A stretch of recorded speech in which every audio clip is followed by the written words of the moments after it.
جواب کی دو صورتیں ہوتی ہیں، ایک الزامی جواب اور ایک تحقیقی جواب۔ بعض متعصب انید لوگ اس طرح کے ہوتے ہیں کہ وہ تحقیقی جواب کو سننا گوارا نہیں کرتے، بلکہ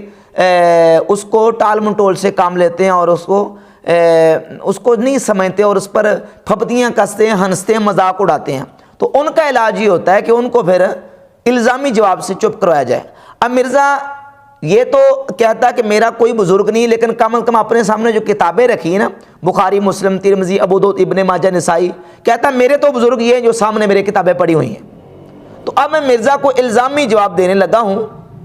اب مرزا میں اگر ہمت ہے تو اس کا جواب دے، یا تو یہ ہے کہ جو میں جواب دینے لگا ہوں کشف المحجوب کی عبارت کے حوالے سے جو جواب میں دینے لگا ہوں، یا تو اس کو گستاخی رسول ڈکلیئر کرے اور کہے کہ امام مسلم نے اپنی صحیح مسلم میں اس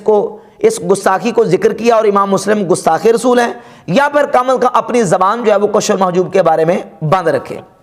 وہ روایت کیا ہے؟ صحیح مسلم میں امام مسلم روایت لے کے آئے ہیں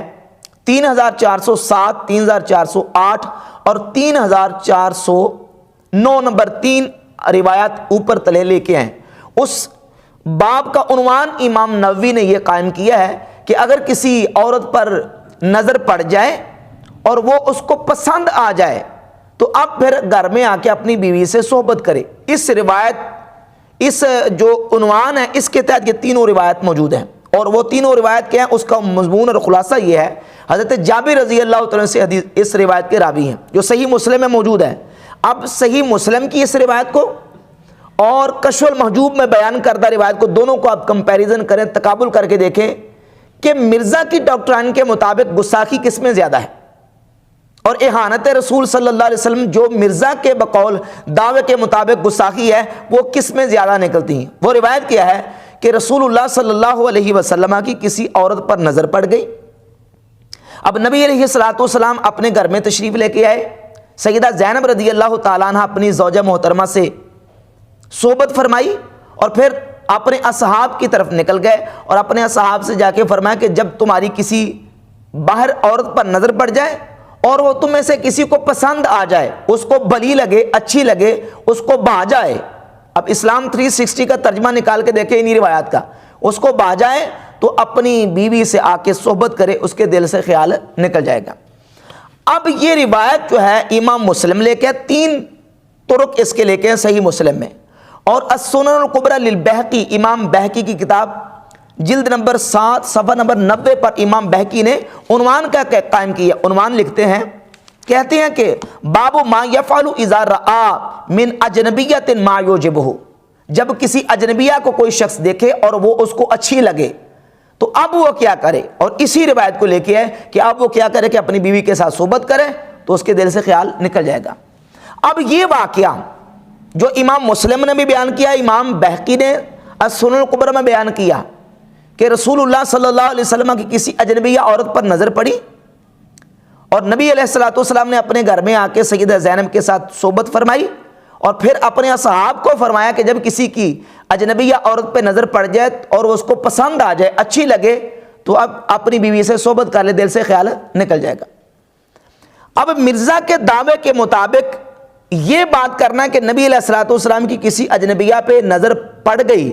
یہ گستاخی ہے، اس طرح کہنا توہین ہے اللہ کے رسول علیہ السلام کی، اور جن کتابوں میں یہ بات لکھی ہے ان کو آگ لگا دو چوراہے میں رکھ کے، کشف المحجوب کو جلا دو چوراہے میں رکھ کے۔ تو اب میں مرزا صاحب سے کہتا ہوں کہ ذرا ہمت کریں، یہی بات کشف المحجوب کے بارے میں جو آپ نے کی ہے وہ صحیح مسلم کے بارے میں کر کے دکھائیں۔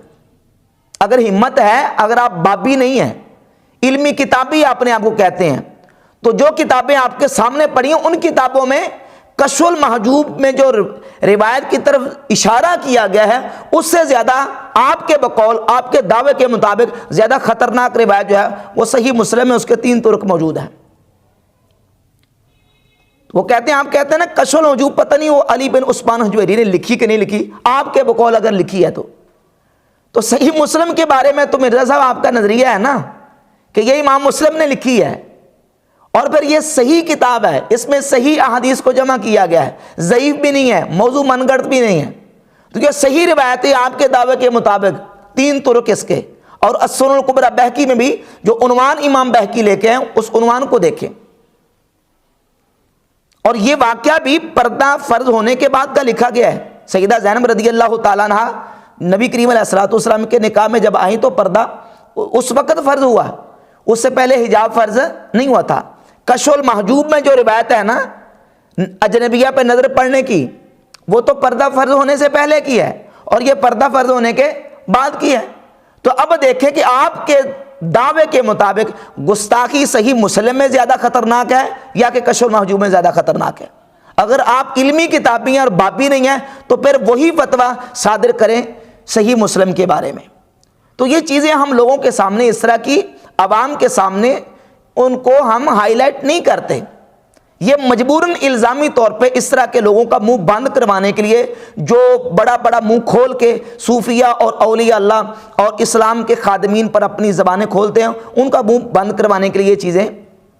پھر الزاماً جو ہے وہ مجبوراً پیش کرنی پڑتی ہیں۔ اب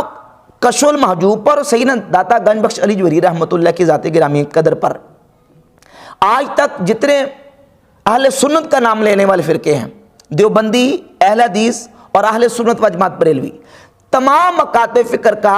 سیدنا علی بن عثمان حجویری رحمۃ اللہ کی ولایت پر اتفاق ہے کہ یہ اللہ کے ولی ہیں۔ ان کی کتاب کشف المحجوب کے باقاعدہ دیوبندیوں نے ترجمے کیے ہوئے ہیں۔ یہ کتاب ہے، ترجمہ دیوبندیوں کا ہے، مولوی عبدالرؤف فاروقی دیوبندی ہے، اس نے ترجمہ کیا ہوا ہے۔ اور یہ دیکھیں سیرت ثنائی ہے، غیر مقلد وہابی مولوی عبدالمجید خان سدروی، اس نے تو باقاعدہ داتا صاحب رحمۃ اللہ کا اس طرح اچھے الفاظ کے ساتھ ذکر کیا ہے کہ خواجہ علی حجویری المعروف گنج بخش ایسے بزرگان دین و ملت، شرک و بدعت کے استحصال اور کفر و الحاد کی تردید کے لیے پیدا ہوئے۔ یہ مولوی ابراہیم سیالکوٹی کی کتاب ہے تفسیر سورہ کہف، تفسیر سورہ کہف کے صفحہ نمبر 55 پر سیدنا داتا صاحب رحمۃ اللہ کی بڑی تعریف کی ہے۔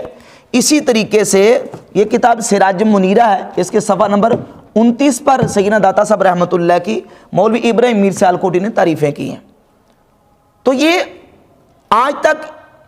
ان علماء پر، ان صوفیاء پر، ان بزرگوں پر کسی نے زبان کیوں نہیں کھولی؟ کیونکہ یہ مسلمہ شخصیات ہیں۔ اور باقی رہی بات روایات کی، تو جو روایات آپ کہتے ہیں یہ گستاخی ہے اور یہ اہانت رسول ہے، تو پھر وہی قاعدہ آپ صحیح مسلم کے بارے میں اور وہی اصول اور فتویٰ صحیح مسلم کے بارے میں ذرا ہمت ہے تو دے کے دکھائیں۔